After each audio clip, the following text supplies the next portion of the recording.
feminist, and despite my strong interest in history, as a child of two parents who loved and studied history. Over the 6 years that I researched and wrote this book, I finally had to think about why that was, and why so many people find history boring and irrelevant. As I was growing up and getting my formal education in the 70s and 80s, all I knew about the 19th and early 20th century suffrage movements came to me through brief mentions of dates and names and amendments in my formal education, and a lot of brief pop culture references. And all of that focused on a handful of isolated great leaders and the great win of the 19th Amendment. The leaders were presented on pedestals, triumphant, alone, idealized, very much of the past. And I think that's how you make history boring. No ties to the present, no colorful stories, no relationships, no drama, nothing relatable. It was unclear to me who these women were as people, what their context was, or what it took to achieve their great final win. Once I started my research into Amelia Bloomer and her circles, reading their letters, reading contemporary newspapers and journals, and more recent scholarly studies, piecing it all together, I found so many surprising, funny, dramatic anecdotes with so much relevance to current events and our lives now that I couldn't fit them all in. I ended up with a first draft that was 700 pages long, and I had to cut it down by over half. This was my great-great-grandmother's generation, and why hadn't I heard any of this before? These days, thanks to a few generations of women's studies and gender studies programs found in the 60s and the 70s that have trained so many thinkers and writers, and the strong feminist publishing wave that started over 50 years ago, it's much easier to find good books on women's history written for a general audience. Every March, there's so many lists of books recommended for Women's History Month, definitely more than I can keep up with. Plus, documentaries, YouTube videos, Instagram reels. There's so much more women's history available now. And a lot of it is really entertaining. As always, though, not all of it is correct. I think that outside of academia, it can be important to be both. So it's certainly available, but why does it matter? People often say we need to study women's history because the accomplishments and contributions of women are overlooked or forgotten. But after my experience writing the biography of a 19th century woman whose legacy has been reduced to an outfit she wore for 6 years of her life, and whose image in that outfit has been used to belittle her and all women who favor equal rights all through her life and after her death, rather than forgotten or overlooked, the words ignored and suppressed have started to seem more appropriate to me. History is good scholarship, yes, but it's also the stories we tell ourselves about our past. And we can't remember everything, nor do we want to. People make choices of what stories to remember, and retell, and publish, and teach. Sometimes they pick them out of laziness or because they just want a good story. Often they pick them because they serve a cultural or a political purpose. Now, we use these stories to help us define who we are today.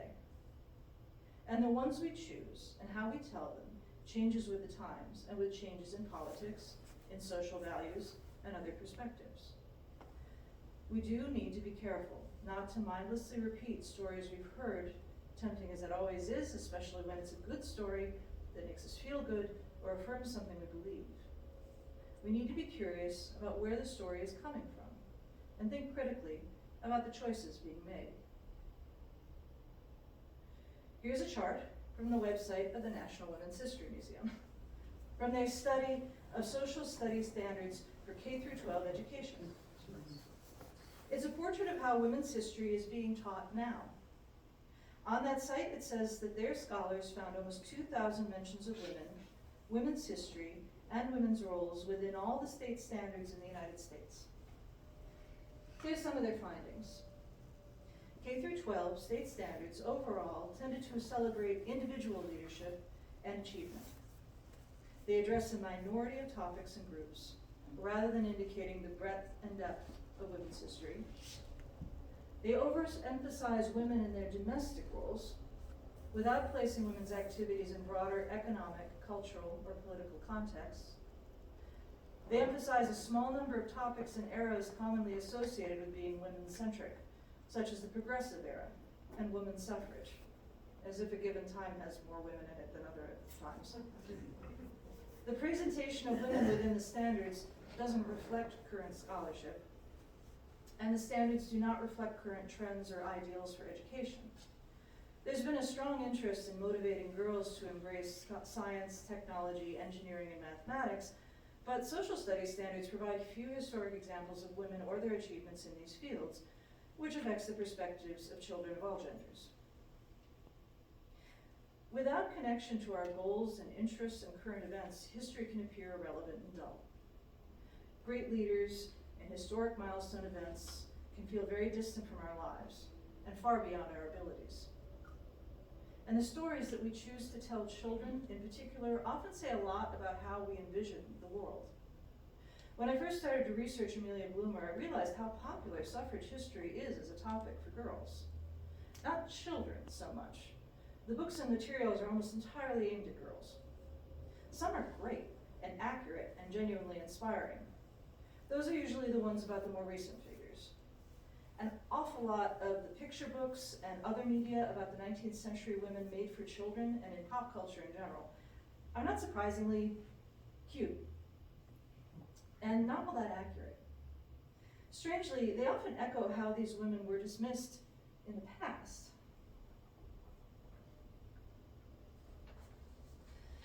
When I was trying to find all the published books written about Amelia Bloomer, I found that there were several for children, but nothing much for adults. One very popular picture book came up right away, very cute and funny and entertaining, called You Forgot Your Skirt, Amelia Bloomer. The American Library Association even named a Children's Book Award for Amelia Bloomer because of it, and that's a whole other story. Anyway, I got it out of the library and found that, like most writings about Bloomer, it's a mix of facts and misinformation, and it really trivializes her and her years of work for her chosen causes, even if you put aside the central fact that the last thing she wanted to be remembered for was those pants. On this page, it says that Bloomer thought it was silly that proper ladies were not allowed to vote, so she tried to change the laws so that they could. Silly?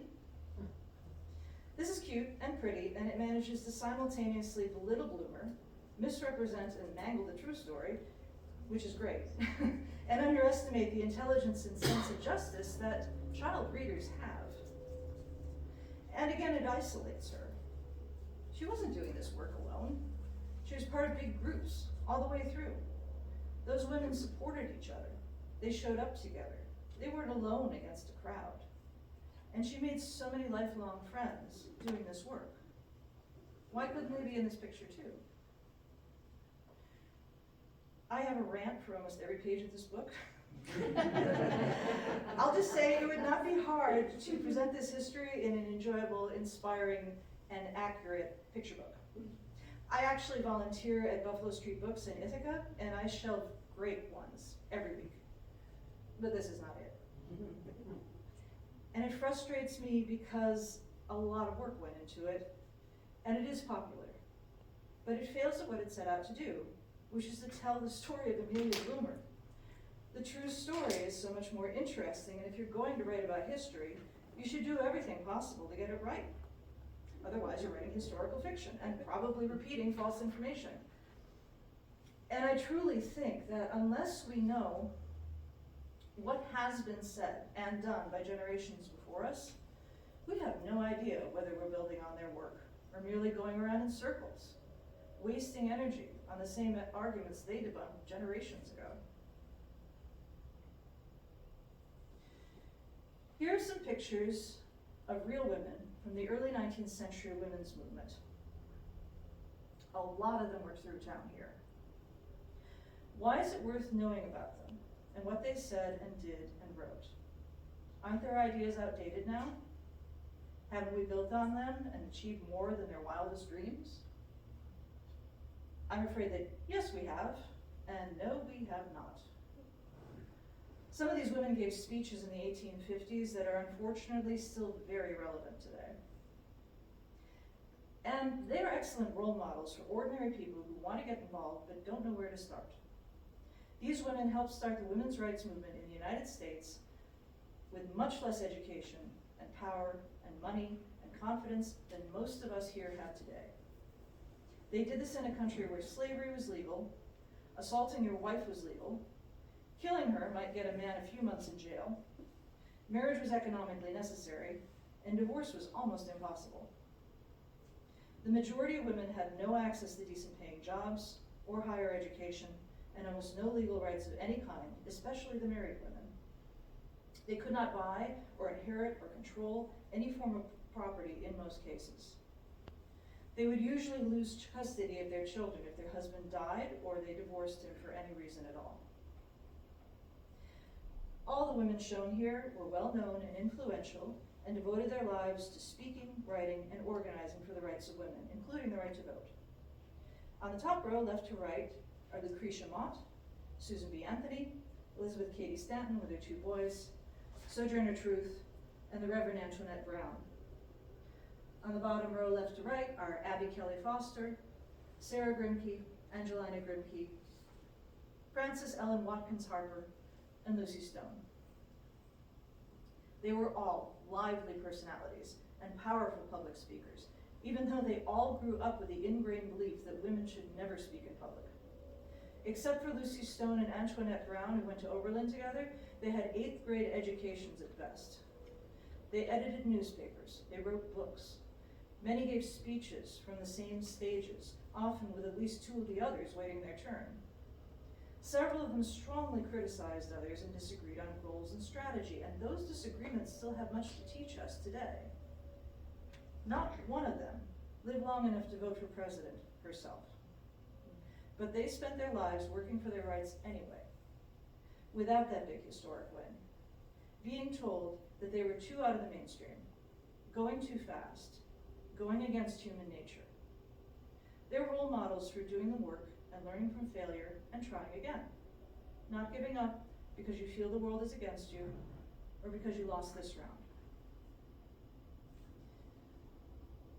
These women mostly died a decade or 2 before my grandmother was born. I'm 58. If they were here now, they would have plenty to say to us because we're still fighting many of the same battles today. We can vote now, technically, yes, but we haven't had that right all that long on the scale of human history. Poll taxes weren't made illegal until 2 years before I was born. And I'm sure you don't need me to tell you anything about the issues with voter turnout, voter suppression, and how recently influential people have been empowered and emboldened to say that they believe the 19th Amendment was a mistake and should be repealed.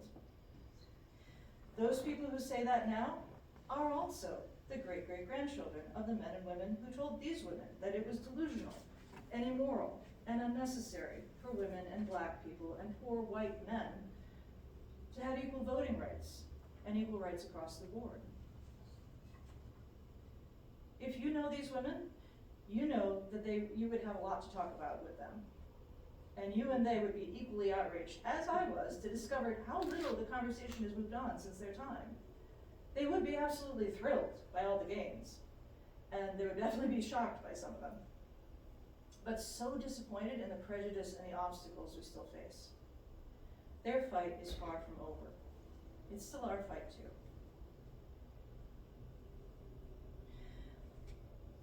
I've found that another reason to study history is that it can also show us just what the word radical means. You start to realize that a lot of what you take for granted in your day-to-day life was considered outrageous and ridiculous and evil long before it was made normal, thanks to people who devoted their lives and sometimes risked their lives to achieve them. A credit card with a woman's name on it.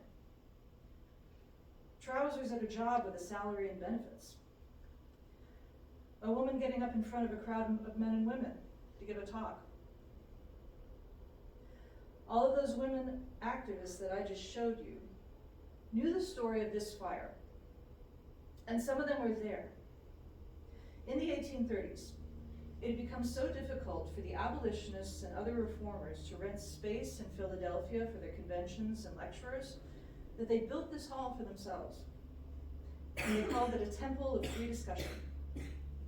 Anti-abolitionists made plans to destroy it while it was still under construction. The first major event there was an abolitionist convention in 1838. One of those women that I showed you a minute ago, Angelina Grimke, gave a speech one evening. She was one of the first women to speak in public on abolition, and after she was publicly condemned for that, she also started to speak on the rights of women. On the night she gave her lecture at this meeting, a mob showed up. They interrupted her speech, threw rocks through the windows, and screamed insults at black and white women as they left the meeting arm in arm for safety. The next day, the mayor canceled the end of the convention to restore peace, and the mob broke into the empty hall and set it on fire. The city firefighters sprayed down the neighboring buildings and let the hall burn to the ground. This was in just about the most progressive northern city at that time.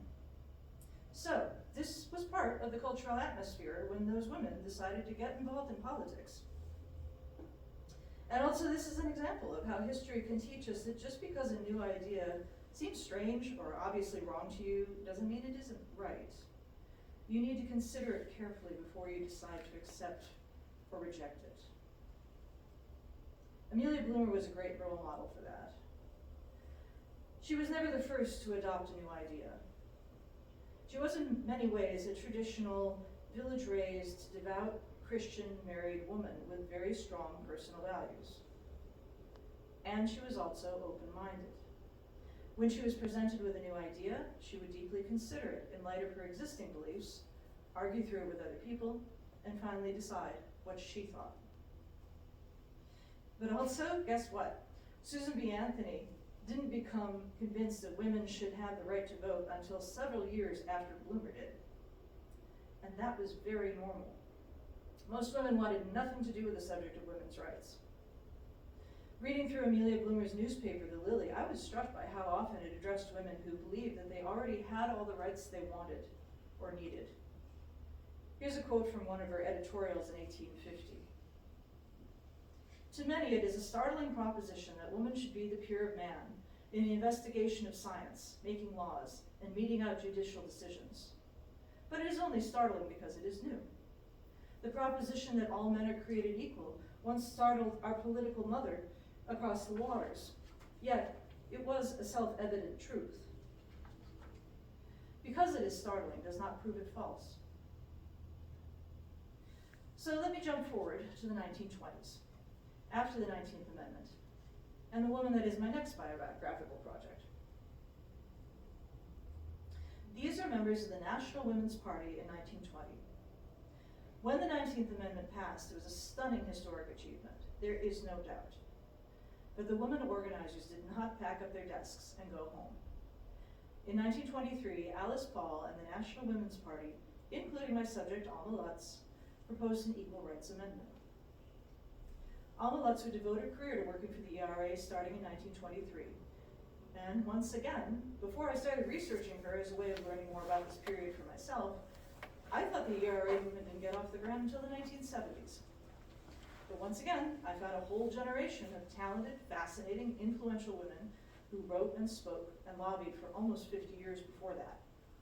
And once again, they have a lot to say to us now. But were they familiar with the history of the early 19th century movement that I had just finished studying myself? No, most of them were not. Alma Lutz started her writing career when her alma mater, Vassar, asked her to help one of Elizabeth Cady Stanton's daughters finish her memoirs. Harriet Stanton Blatch was very old by that point and couldn't see well, and she needed a young assistant. And in working with her, Lutz started to learn the 19th century history. She became fascinated by it and wanted everyone else to know about it too.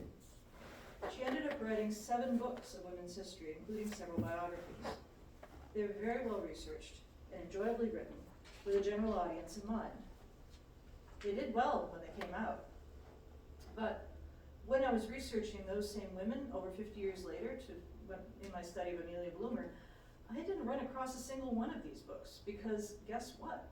They were all out of print by the end of the 1960s. After she spent her life working for women's rights and making sure that women's history would be remembered.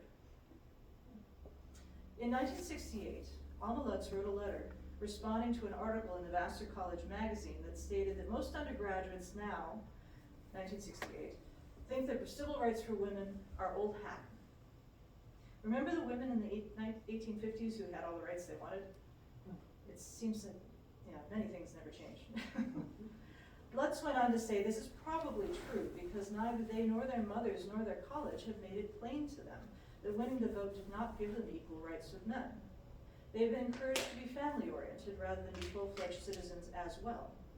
Our country needs women as well-informed citizens. Lutz's books may have gone out of print, but luckily for us, her work to preserve and share women's history was not confined to writing books. She was also a collector. She had some money, and not that many people cared about women's history, so she was able to collect a lot. She got to know rare book dealers, and she asked around. She collected important letters and books and manuscripts, and then she donated her collections and her money to found women's studies collections and programs at libraries and colleges all over the country in the late 1960s and early 70s. She was on the board of the Schlesinger Library, which is one of the most important women's history libraries in the world. Her books might be out of print, but anyone who wants to study the history she collected and preserved still can. Those collections mean that even if the material isn't taught everywhere, even if people decide they don't want to hear what those women from history have to say to us, they're still there, waiting to be read. So, I've said that at this point, after everything I've learned, I don't really believe that women's history is forgotten or overlooked. That deciding some history is not important and doesn't need to be part of our conversations today is a choice we make that shapes who we are and what we believe and feel is possible. So who's served by forgetting women's history and the history of all movements for social and political change? It serves those who don't want social and political change. If we don't know about the major changes of the past, how they were argued, how they were fought for, and why, we can't build effectively on their work. We keep reacting to new ideas, which often aren't even new, as if they're crazy. We aren't fully aware of our country's unfinished business, who wants it to stay unfinished, and who even wants to undo the gains of the past. So, what do we do to remember history and keep it fresh for ourselves beyond anyone's short lifetime? Be curious about the sources. Read books.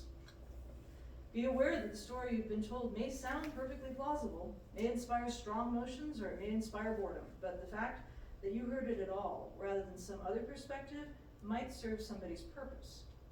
What does this version of history support or undermine in the present? Is it factually correct? Can it be interpreted another way? Our politics, our social structures are built on stories about who people are, what has meaning, what is important to remember and honor, and what is not.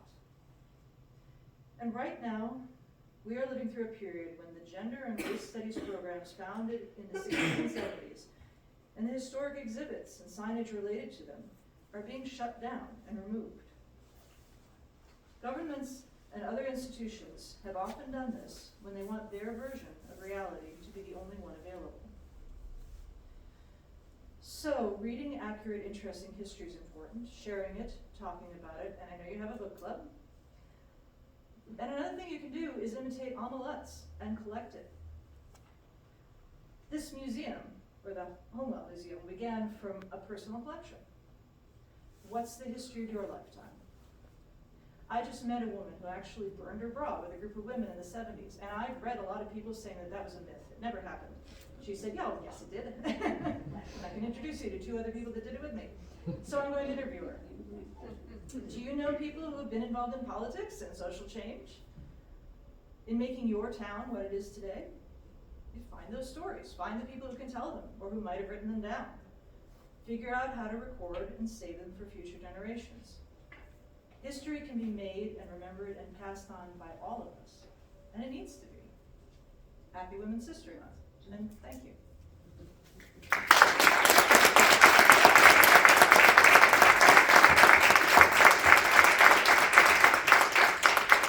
So if you haven't read my book, and you'd like to, I have copies to sell, and I'm happy to sign them or any copies you have already. But first, let's open up the floor. So what questions or thoughts do you have? Yes? Has anybody written a book about amulettes? No, nobody has. Yeah, that was one of the first things I checked.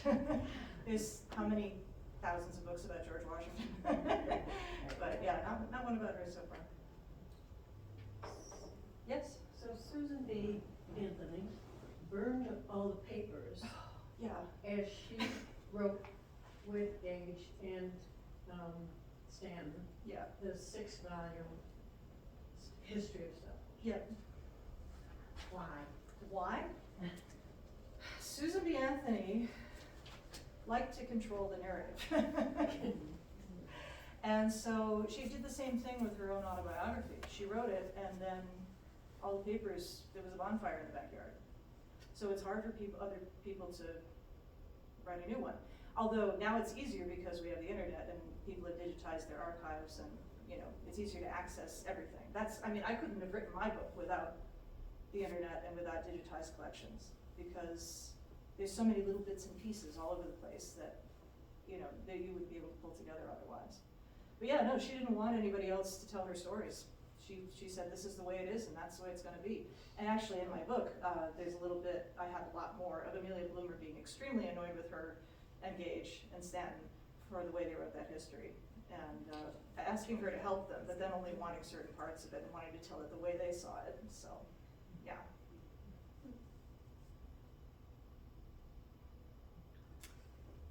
Yes? Can you give us a little, before we read your book, can you give us a little insight into, if you feel it, Amelia Bloomer's contribution to the movement? What was unique? What was unique about her was she was chronically ill, so she wasn't able to throw herself into it in the way that Stanton and Anthony did. She introduced them to each other though, and that's what she did. She was an information hub. When she became the deputy postmaster of Seneca Falls, because her husband became the postmaster and she talked him into letting her do the assistant job, she got an office in the post office and she made it into a women's reading room. So she got all the newspapers and journals and magazines that she could get her hands on that they already subscribed to, and she set them up in there, and women could go in there, shut the door, and talk to each other about what they read. And then she founded the Lily, and that became, it never got above about 3,000 subscriptions, but it was all the right people wrote and talked about it. And there were endless women writing to her saying, I feel so alone. I have these ideas, I have these beliefs, but nobody around me agrees. But this paper keeps me afloat. And she always kept the price low because she knew women didn't have much money. So she was a connector of people. She was an information hub for people. And Elizabeth Cady Stanton said she put Seneca Falls on the map with the trouser thing. So there is that too. Speaking of Seneca Falls, did you have access to her papers?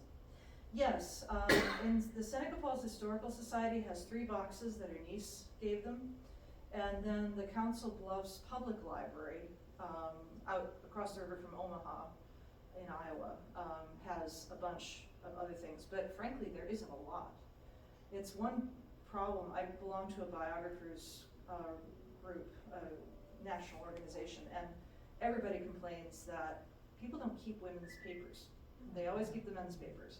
So I actually had to glean a lot from her husband's. He had the most boring diaries, oh my God. They were those day-by-day diaries, and they were just decades of them with a little paragraph for each day, and it's like, it's hot, I have a stomach ache, Mr. So-and-so came over. But then every now and then there'd be something personal, so yeah, I had to read them. But yeah. I mean, I had access to everything that I was able to find. I still think, maybe there's somebody out there that has a trunk in their closet, but then somebody can write another book. Did all her Did she do newspapers the survive? Lily when she lived here or when she moved away? Did she do the, Lily? oh yeah, that was Yeah. here, and then she moved to Ohio and published it from there for a year. And then when she moved to Iowa, she had to sell it because they had moved beyond the railroad and there was no way to deliver it on time, so. Yeah, a couple of points. Mhm. One, I was at the National Women's Rights Museum the other day. Mhm. Highly recommend it. It was a great trip. It's in Seneca Falls. As of Tuesday, it will be open 5 days a week or 6 days a week, I can't remember. They are doing an event on this Friday and Saturday for Women's History Month. If anyone's interested, you can look it up. So that's one thing. The other thing is, we're a bunch of women here, partly because we're the League of Women Voters, and I Yeah. understand that. But this movement is going to require men. Yes, it did then too. So how do we, as women, get men on board? How do we get them interested in their children, their girls, basically, having, it, as you showed in that first picture, of the discussion in school being about having a career versus domestic work. Yeah. I mean, We raise good boys. We raise good boys, that's a very good answer. yeah, I mean, I think often people don't understand things they don't wanna understand. And I think that's been the problem all along. Amelia Bloomer had an amazing husband who was raised a Quaker, and so he believed religiously that men and women's souls were equal. And he convinced her of that too, and gave her a lot of scripture to argue from, which served her very well. But so they had a very egalitarian marriage. He was very supportive of her, she was very supportive of him. And they sort of defined their realms in their lives, and they respected each other's, area. And there were, a lot of those women that I just showed you were married to men who were committed, fully committed, career-wise, to women's rights. Because they believed that they wanted women to be equals with them, they wanted equal partners, they believed that it was a matter of civil rights. Yeah, I think there's a lot of concerns of sort of, I've started to feel like there's a lot of concerns of sort of, it's very emotional, it's about safety, it's about home, it's what's familiar.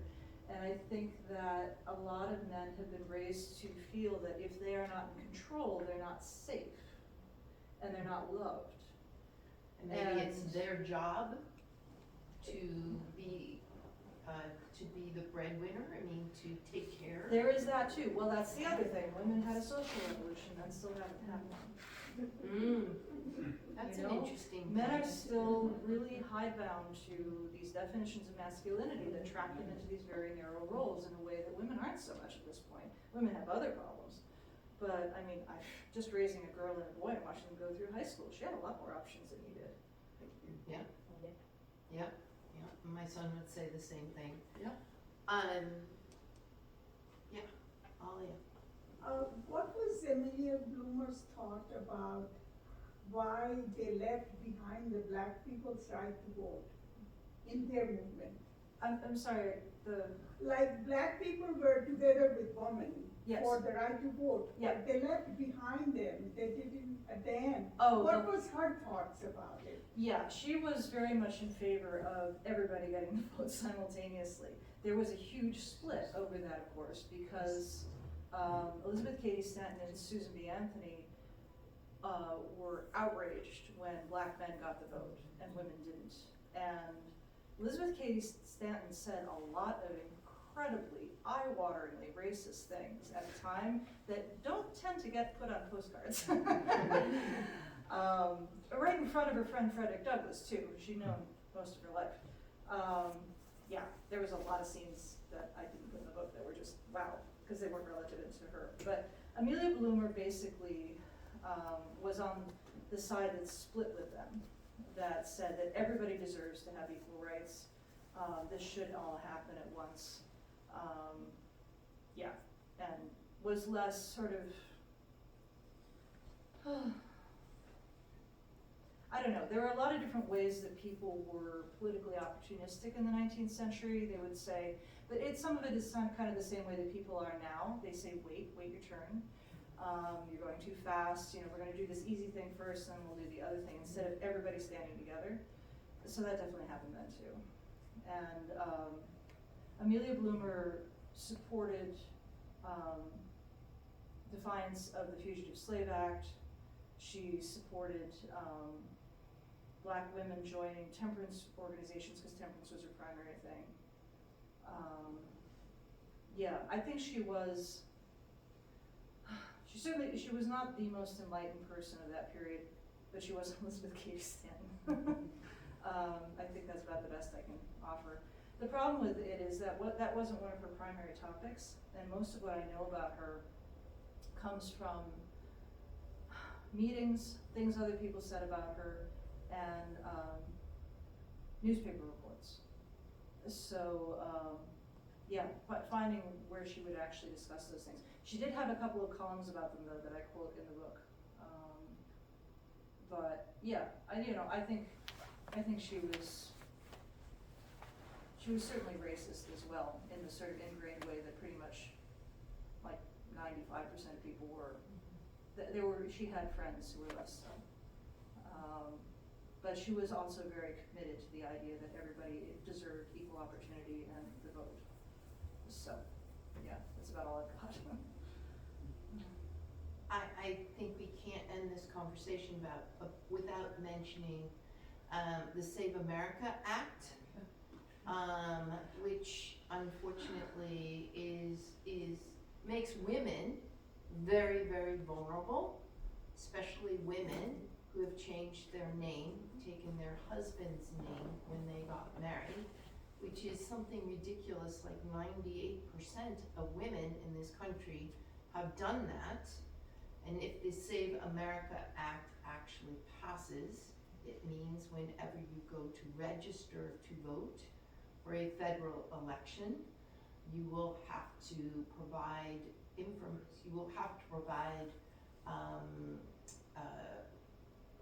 what's the right word? Documentation, which indicates that your birth name matches your current name.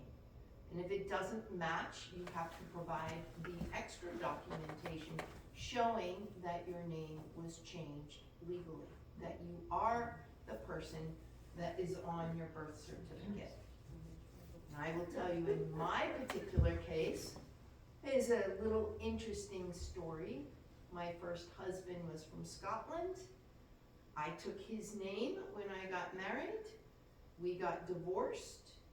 I got remarried. I chose to keep my married name from my first marriage. So if this bill passes and I have to re-register, I would have to prove my birth certificate name equals my first husband's name. Can you use passports if you have a? You can use passport. But that how will many work. people have passports? Only about 30% of the people in the United States have And also the passports. passports, do they have to match? They don't have to match your.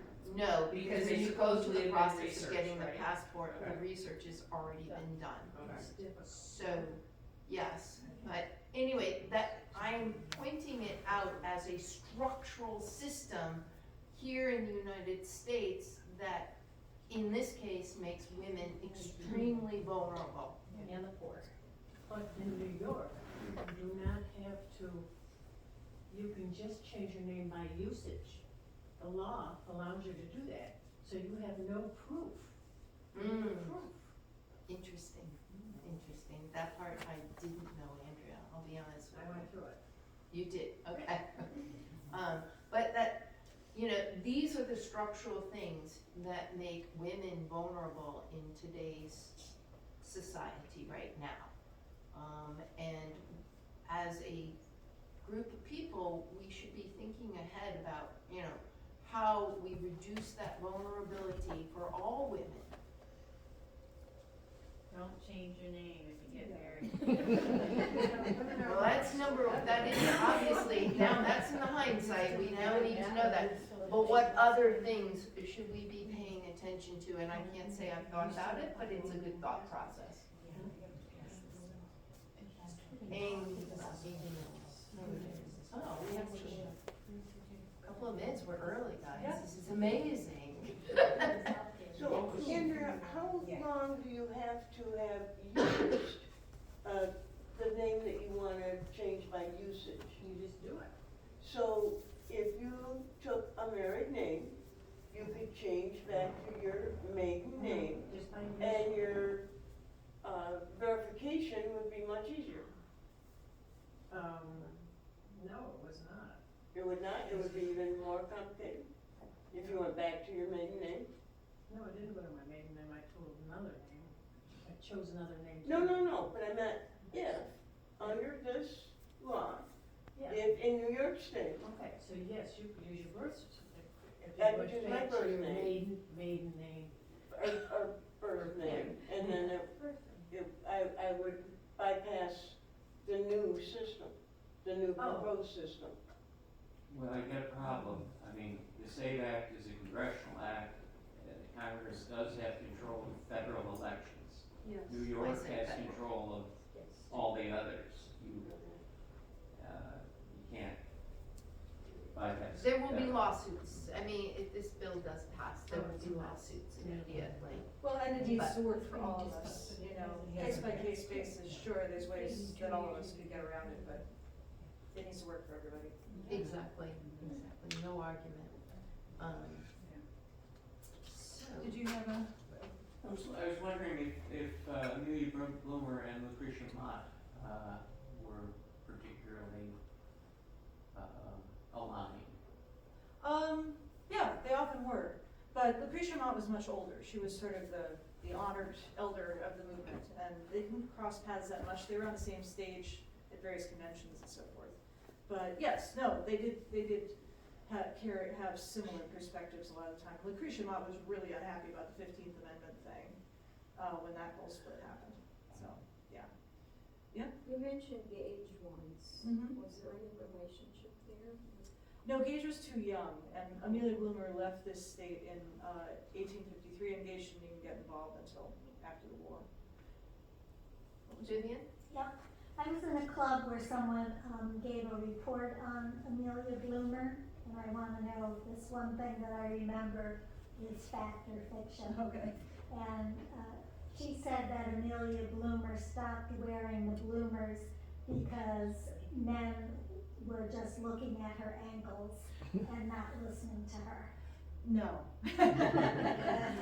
No. I mean, they did, she and Susan B. Anthony and Lucy Stone and a bunch of these women were wearing this outfit. It wasn't just her, for one thing. And they did think that they were getting bigger crowds because they were wearing the strange outfit. Like, people would show up because they wanted to gawk at them. But then, they would just do their best to, get their point across, and see if, hope that the talk would help. So there, obviously there was some of that going on, but also they couldn't really see their ankles because the pants come all the way down and then you're wearing gaiters over your ankles, so there's like no skin. Well, the But- picture is what prompted me to Yeah. ask, because, but I kind of thought of, the thing, eyes up here. Yeah. So, No, she stopped because she moved to Iowa and she was in what they called, I think, it was like the wildest west town at that time. And it was a terrible place to be a temperance advocate. And she was trying to make friends, and she was running into a lot of very conventional women, and she was just like, I don't need one more weird thing. Plus, she said the winds were so high that the short skirt kept ending up over her head. And she was just like, okay, fine. Also, hoop skirts came out, and hoop skirts were a big improvement. So she switched to hoop skirts. Well, something I found interesting was that a lot of the original reason for that was because the long skirts drug in the mud. Yeah. It was like, Oh, yeah. well, who knew? I mean, I would think comfort of having pants instead of, your legs mushing together and stuff. Comfort and convenience were the words she kept saying. Yeah, but because of the mud and the dirt and Well, the yeah, and think about it, it's not just, think about mud season, and then, all the streets are mud, and then they're full of, horses, and Yes, horses, pigs, and- and all kinds of stuff, and I mean, who you're never just thought of sweeping that? it all up, yeah. Right. And she talked about how you would just get soaked up to the knee, and you couldn't go for a walk. It was interesting, it was like, oh, Yeah. who knew? Yeah, Yeah. that makes sense. Yeah, and she talked about going to New York City and people gawking at them and laughing at her and Elizabeth Cady Stanton when they got off, you know, the train wearing this. And, but then she was just like, wow, I mean, all these women were just like filthy, all their petticoats are filthy, and they were hiking their skirts up so you could see their legs to the knee to like get over the curves, and she's just like, you know, really. Yeah, this made a lot more sense. Yeah, yeah, it's just practical. All right, any other questions? Well, Sarah, thank you so very, very much for coming in. Thank you.